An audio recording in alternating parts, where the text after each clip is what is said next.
गुरु गोरक्षनाथ जी ने पुरंदर को उस गुफा से निकालते हैं और अष्ट सिद्धि नवनिधि सब पुरंदर के प्राप्ति जब हो जाता है,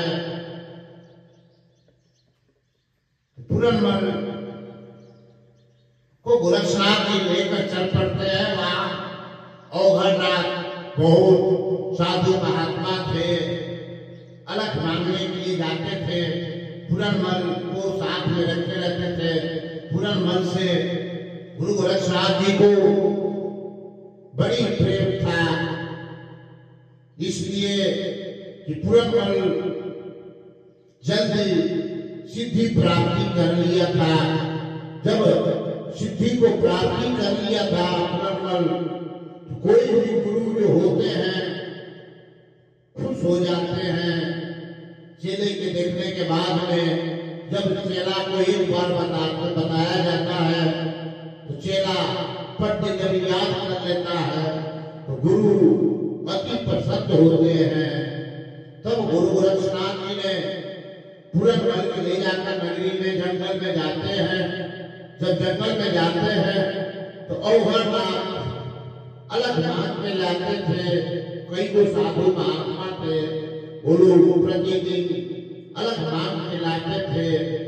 तो पुरंदर से कहते हैं, हे पुरंदर, तुम भी अलग मांगोगे तो अच्छा रहता है। इसलिए अब अलग मांगने से अहंकार खत्म होता है, काम, क्रोध, लोभ, मोह सब खत्म हो जाता है। इसलिए कि चेले जो थे वो जानते थे कि गुरु जी से, पुरंदर से गुरु जी ज्यादा प्रेम करते हैं। औघरनाथ को देख के इच्छा होने लगा कि क्यों नहीं पुरंदर के नगरी से गुरु जी से नजर से गिरा दिया जाए। पुरंदर से बताते हैं कि हे पुरंदर, जब नगरी में भिक्षा मांगोगे तो नगरी में अंधकार खत्म होता है। तब पुरंदर गुरु गोरक्षनाथ जी के पास जाता है और कहता है कि हे गुरु महाराज, हम भी अलग रहने के लिए जा रहे हैं।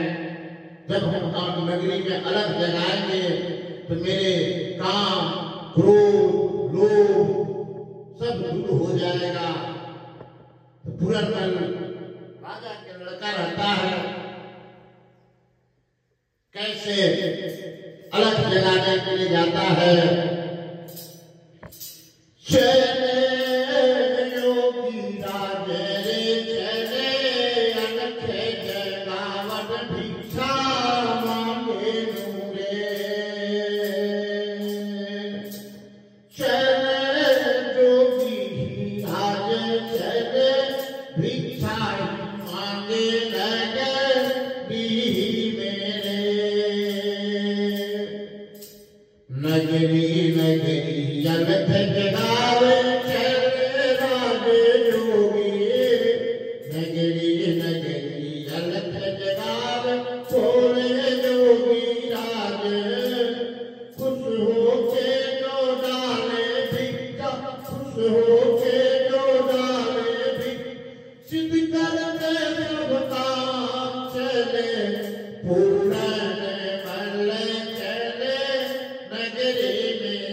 नगरी में अलग जगाते हैं, एक नगरी में जाते हैं, अलग जगह दूसरा नगरी में जाते हैं, वहां भी अलग जगाते हैं, तीसरा नगरी में जाते हैं, वहां भी लोग खुशी होकर राजा का लड़का रहता है, पुरंदर को दे देते हैं। लेकिन औघड़नाथ ने पुरंदर को बताए थे, जब म्यान देश में जाओगे वहां सुंदरी राम के रानी है, उससे जो भी भिक्षा लेकर आ जाएगा वो लोग बुरा हो जाता है। सुंदरी रानी जो थी संत महात्मा को देख के गर्दन उड़ा देती थी। कोई भी उनके द्वार पर भिक्षा लेने के लिए जाता था तो वो किसी के भी गर्दन उड़ा देती थी। उसका यही काम था। राजा थी, रानी थी, वो उस राज के रानी वही थी जिसको म्यान देश बोलते हैं। चीन, अब तो चीन में वो पड़ता है, पहले चीन भी भारत में था। उस सुंदरी रानी को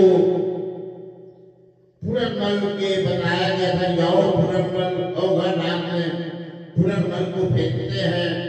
वहां जाते हैं तो वहां के लोग मिलते हैं तो कहते हैं कि हे योगी बाबा, तुम वहां भिक्षा लेने के लिए मत जाओ, तुम हम लोग से भिक्षा ले लो, लेकिन उस रानी के द्वार पर मत जाओ।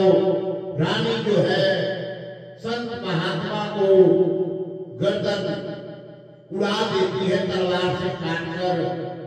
वहां भिक्षा लेने के लिए आप मत जाइए।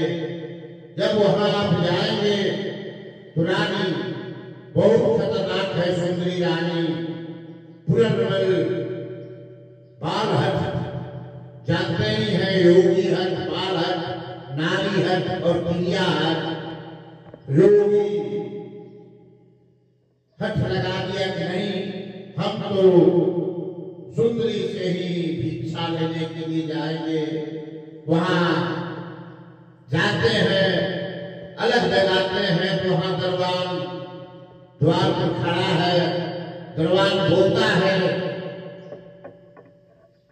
कि हे योगी बाबा, तुम यहाँ द्वार पर भिक्षा मत मांगो, इसलिए रानी जो है बहुत खतरनाक रानी है, ये आपको दंड दे देगी। कभी कुछ भी हो जाए, मैं तो ये सुंदरी रानी से ही भिक्षा लेंगे। अब दरबान कहते हैं ठीक है बाबा जी, जब आप नहीं मानेंगे तो अलग लगाइए। तब पुरंदर अलग निरंजन, अलग निरंजन, अलग निरंजन माता भिक्षा दो योगी द्वार पर आया है।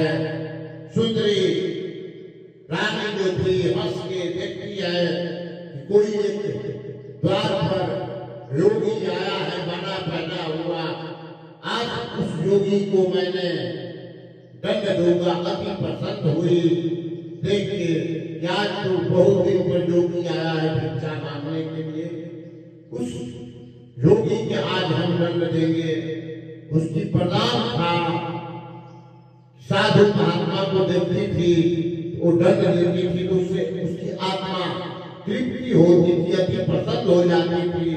जब सुन के बाद योगी की आवाज अति प्रसन्न हुई कि चलो आज तो कई दिन पर योगी भिक्षा मांगने के लिए मेरे द्वार पर आया है, आज हम इसको दंड देंगे। तब रानी वहां से चलती है भिक्षा लेने के लिए, तलवार लेके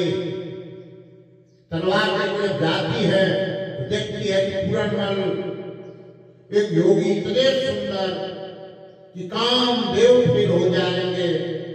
जब उसको पुरंदर की सुंदरता देखती है तो मोहित हो जाती है।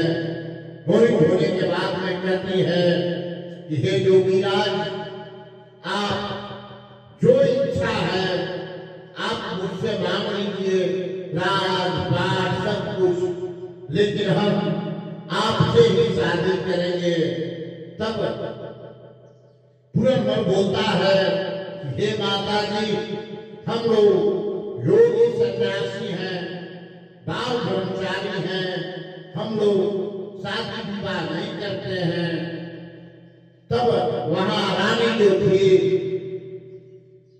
देख के कहती है कि आप भिक्षा लेने के लिए आए हैं, मेरे द्वार पर चलिए। वो बोले हम किसी के योगी फकीर किसी के द्वार पर नहीं जाते हैं। बोल बाबा गोरक्षनाथ जी महाराज